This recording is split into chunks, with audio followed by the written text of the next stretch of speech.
السلام علیکم۔ میں امید کرتا ہوں سب لوگ خیریت سے ہوں گے۔ دیکھیے، زندگی میں کچھ غم، کچھ تکلیف، کچھ دکھ ایسے آتے ہیں جو انسان کو ہلا کر رکھ دیتے ہیں۔ اللہ تعالیٰ نے انسان کو ایک محدود وقت کے لیے اس دنیا میں بھیجا اور ساتھ ہی فرمایا کہ تمہاری منزل آخرت ہے، اور یہ بہت ہی قلیل زندگی ہے۔ اب اس زندگی کو گزارتے گزارتے کچھ لوگ ہمارے لیے بہت اہم ہو جاتے ہیں، ہمارا ان کے ساتھ بہت وقت گزرا ہوتا ہے، ہم نے زندگی کا ایک اہم حصہ، ایک اہم وقت ان کے ساتھ گزارا ہوتا ہے اور اس سے لطف اندوز ہوئے ہوتے ہیں، لیکن کیونکہ موت برحق ہے تو انسان کو بالآخر جدائی برداشت کرنی پڑتی ہے۔ اب جب بھی انسان کا پیارا اس سے چھن جاتا ہے تو اس کے لیے صبر کرنا، برداشت کرنا بہت مشکل ہو جاتا ہے۔ اب اس صورت میں انسان دو کام ہی کرتا ہے، یا تو اپنی تقدیر پر ایمان لاتا ہے، اس کو قبول کرتا ہے اور اپنی زندگی میں نارمل ہو جاتا ہے، یا پھر وہ اس حقیقت کو قبول ہی نہیں کر پا رہا ہوتا۔ دیکھیں، سب سے پہلے تو میں یہ بتاتا چلوں کہ جو موت ہے نا، موت مومن کے لیے تحفہ ہے۔ تو جب بھی نیک روح اللہ کے پاس جاتی ہے تو جو اس کے اہل خانہ ہوتے ہیں، جو اس کے غم گسار ہوتے ہیں، ان کو یاد کرنے والے ہوتے ہیں اس روح کو، انہیں چاہیے کہ وہ یہ سوچیں کہ وہ کتنی اچھی جگہ پر موجود ہیں اس وقت۔ کیا وہ جنتوں کے مزے نہیں لوٹ رہے ہوں گے؟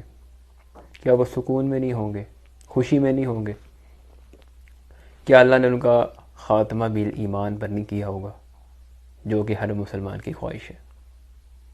تو یہ ایک بہت بڑی موٹیویشن ہے انسان کی۔ دوسرا، آپ صلی اللہ علیہ وسلم نے فرمایا، حدیث شریف بخاری شریف سے میں بتا رہا ہوں، کہ اللہ تعالیٰ فرماتے ہیں کہ جو شخص اپنے پیارے کے چھین جانے پر صبر کرتا ہے تو میرے پاس اس کے لیے جنت کے سوا اور کوئی انعام نہیں۔ دیکھیں، صبر کرنے کا اتنا بڑا مقام ہے، اور ایک غلط فہمی پائی جاتی ہے صبر کے حوالے سے کہ صبر آ جاتا ہے۔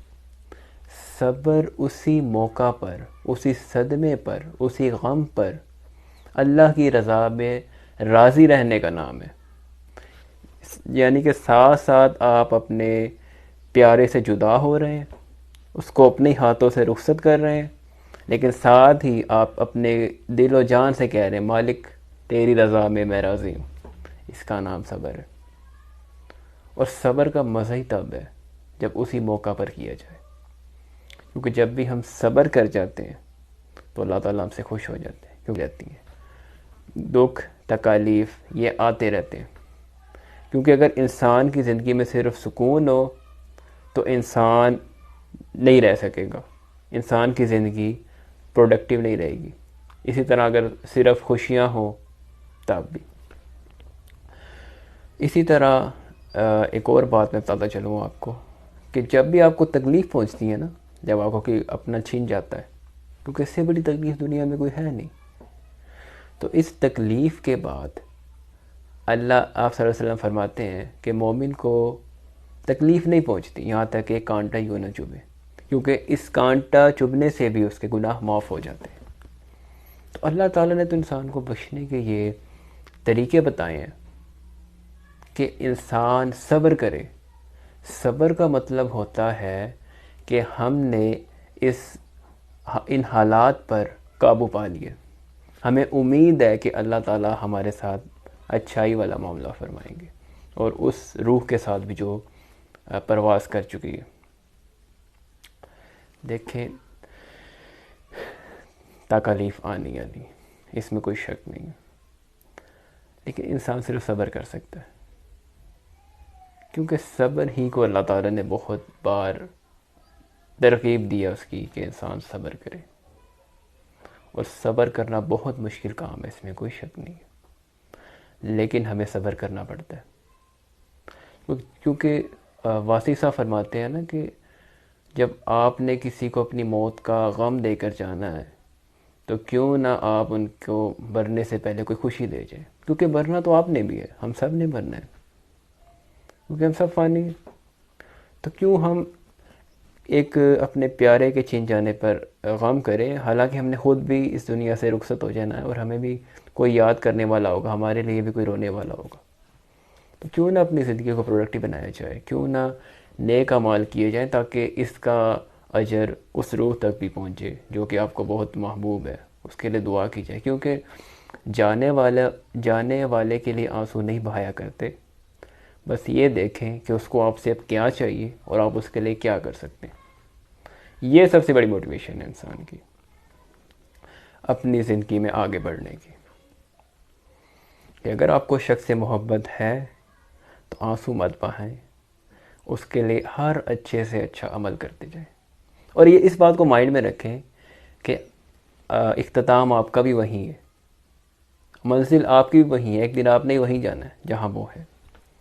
تو بجائے کہ غم کرنے کے خوش ہوں اور اپنی زندگی کو ایک بہت بہترین زندگی بنا لیجیے، اپنی زندگی کو پروڈکٹیو بنا لیں، کامیاب بنا لیں، کیونکہ اچھا اختتام ہی اچھے آغاز کی نوید ہے۔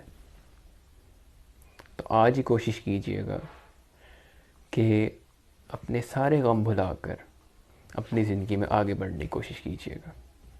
اسی زندگی کا نام جو ہے اللہ تعالیٰ نے فرمایا کہ یہی اصل زندگی ہے، کیونکہ زندگی بہت تھوڑی ہے اور ہم بہت ہی محدود وقت کے لیے اس دنیا میں آئے۔ بجائے کہ ہم اس وقت کو ضائع کریں، ہم اس وقت کو استعمال کرنا چاہیے، کیونکہ ہر دن کی قیامت شام ہے، اگلے دن کا آپ کو نہیں علم آگے کیا ہونے والا ہے۔ تو اس لیے پازیٹیو رہیں، صبر کریں، کیونکہ اللہ تعالیٰ صبر کرنے والوں کے ساتھ ہے، اور اللہ تعالیٰ لوگوں کو پسند کرتے ہیں جو اپنی زندگی کو جو ہے پروڈکٹیو بناتے ہیں، جو اپنی زندگی میں آگے بڑھتے رہتے ہیں اور غم سہنا سیکھ جاتے ہیں۔ میں امید کرتا ہوں آپ سب لوگوں کو یہ ویڈیو پسند آئی ہوگی۔ دیکھنے کا شکریہ۔ اللہ حافظ۔